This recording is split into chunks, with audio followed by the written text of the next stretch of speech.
Right here, you can, so as I record this, you can always come back and look at this again, but when it gets erased, you can come back and keep looking at it when, like tomorrow when you're making your edits. But we're very familiar right here with mon, ma, me, but when it comes to like his or her, we get kind of confused. So if it's masculine, whatever you're talking about, it's son. If it's feminine, then it's sa. And if it's plural, say, like her sisters would be say. And then these ones are less familiar. What about if we want to say our or your or their? Le. We. So those I'm going to leave up on there in case you need to, screenshot this or like whatever, you've got it. All right, let's move on to numéro 2. Il est allé à le château. Oh. Oh, très bien. Sorry, do you mind shutting that door for me? So Spanish class. Okay, oui. Oh, très bien. So whenever a and le goes together, it becomes o. So au cinéma, au centre commercial, au château. Merci. Numéro 3, les filles disaient qu'ils ont mangé. So let's do this one first. Les filles disaient.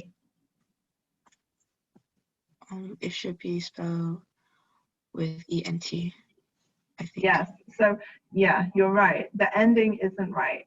So if you're going to keep it in the imperfect tense, then this ending is A-I-E-N-T. That's this ending, the imperfect ending for les filles. So it's not something we've seen a lot. A lot of the time we do elle disait, je disais, but not les filles disaient. So this is the appropriate ending for that. So check your endings sometimes. When you have a double underline like this, that's what that means. And then what's wrong here? Les filles disaient qu'ils ont mangé. It should be L, because all females. Good, it should be L. Excellent. L. And we can keep the S because it's like the girls, the saying that they. So both of these mean they. But because you're right, Le, because it's only entirely girls, this doesn't make sense. This doesn't make sense to have. So this one's an interesting problem to have because there's sometimes a lack of consistency in stories. As I'm reading a story, you're talking about a boy, but then you use L, or you talk about girl, but then use il. So just check. Sometimes if I've circled it, and if you do it too much, I may have written on the side like, check your pronouns. Like I'm not sure who's supposed to be doing what at this point. And that's just the confusion element. So not a big thing, an easy thing to change, but something that as you're writing, you may not have realized you did. Okay. Numéro 4. Il essayait manger des biscuits.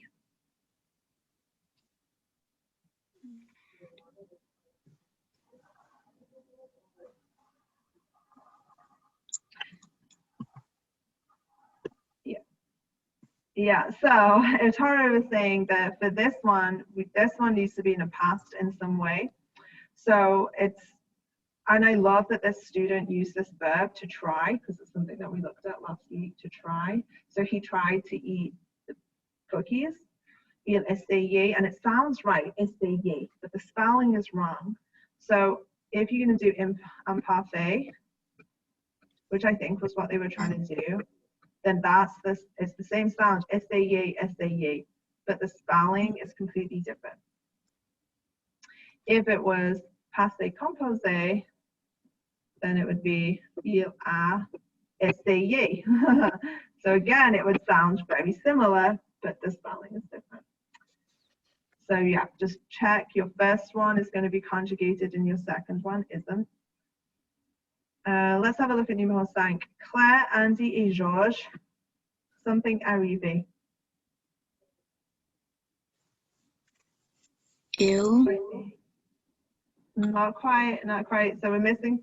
So actually I could extend this out. This is not one or the other in terms of tense. So arrivé, if you want it to be the passé composé, then it has to have être. But it's with 3 people. So it'd be sont arrivés. Yeah, Claire, Andy et Georges sont arrivés. And because they're a girl, a boy, and a boy, this agreement just needs an S instead. And this is just going back to using the passé composé, which is hard. It's a challenge. So I don't mind, if there's a mistake here or there, but just to help you out, like I can't read that and not give you that that guidance. So and I love that the student did this, that they named their 3 little pigs and gave them characters and whatever. This is fantastic. So really good. All right, numeral 6 I definitely want us to look at because this is a classic error across French students. So what is wrong with Gavin's chien? Chien de Gavin.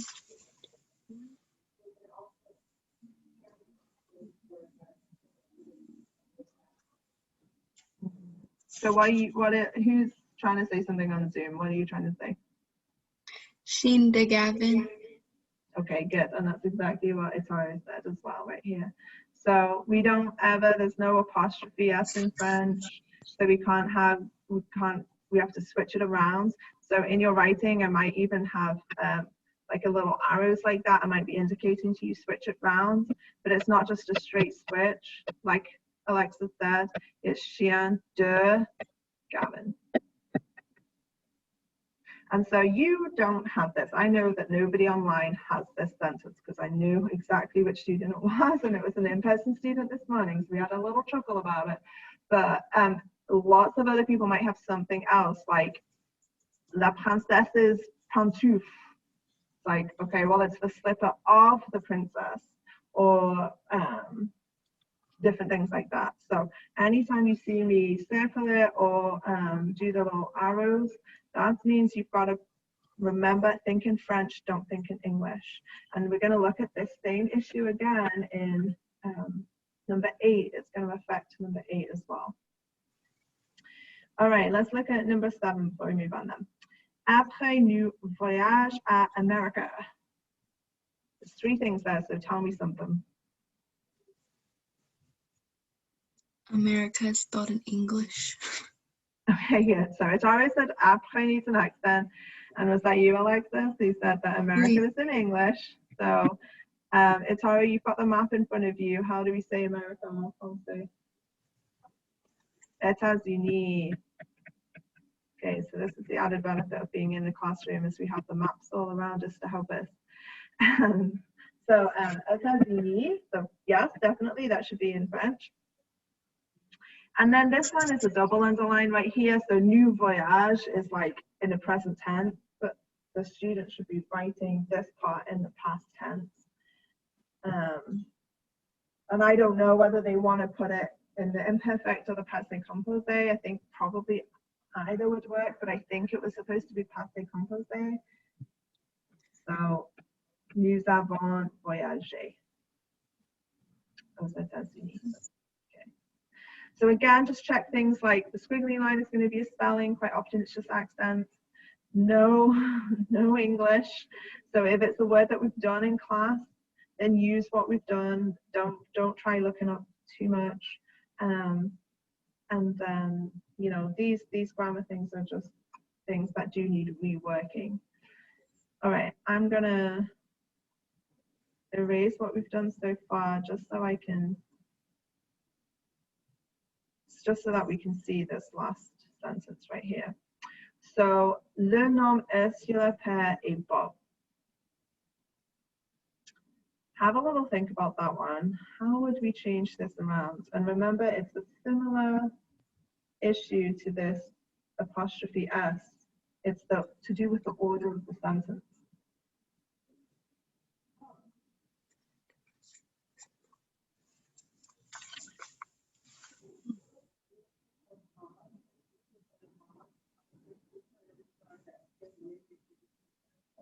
Mm-hmm.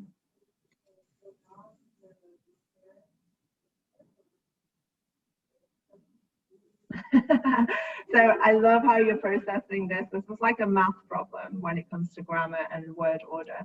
And there is like a certain formula. So Ataru had hit the nail on the head, and we talked about this in the morning too, that when we talk about somebody's name, we say je m'appelle, tu t'appelles, il s'appelle. So really that would be a very simple way of doing it, il s'appelle. So let's put this here, and then actually you're right, it should be in the imparfait, so il s'appelait Bob. But who's il? Her father, so how do we say son père? But who's son? Who's son? We need to know that it's Ursula, right? Okay, guys online, help us out. How would we say Ursula's father? Le père d'Ursula. Très bien. So like le chien de Gavin, we're going to say le père d'Ursula. I'm running out of space. S'appelait Bob. So the father of Ursula is called Bob. And I know for sure that somebody on this Zoom, that's your sentence. So we're all helping you out right there, because that is difficult. And you are not the only one. There's quite a few people that are trying to say somebody's name. Now remember, the simplest way is what we've used, s'appelait, s'appelait, s'appelait, elle s'appelait, il s'appelait. And if you're trying to describe who it is, then remember it's not Ursula Père, it's Père d'Ursula, le Père d'Ursula. And so whoever you have, different people, different names, that's this exact same thing that you need to be doing.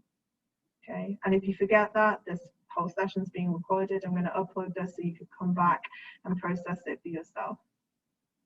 Okay, because I think something like that phrase, that took us a little while to figure out, and that would be the same for a native French speaker to read that and think, what are you trying to say? So those kind of things are, I don't know, important. Okay, so that's all that I need to go through as a class. Those corrections, those were the big ones that I saw across a lot of students. So I'm going to leave this screen with you, and then I'm going to stay on Zoom for the next 10 minutes that we have a class. But I want you to sign off, be working on the corrections, having a look at the corrections that you can see, and if you have any issues, talk to me, ask me about it while we're here for the next 10 minutes. For the people who I didn't pass back the corrections, a couple of you I'm going to, and a couple of you I have them right here in front of me. I just need to go scan them, and I will get them to you as soon as I can. Okay, so thank you for your participation and attending in class today. I've got your attendance now. So enjoy the rest of the day that you have. Let me know if you're having any issues. Au revoir.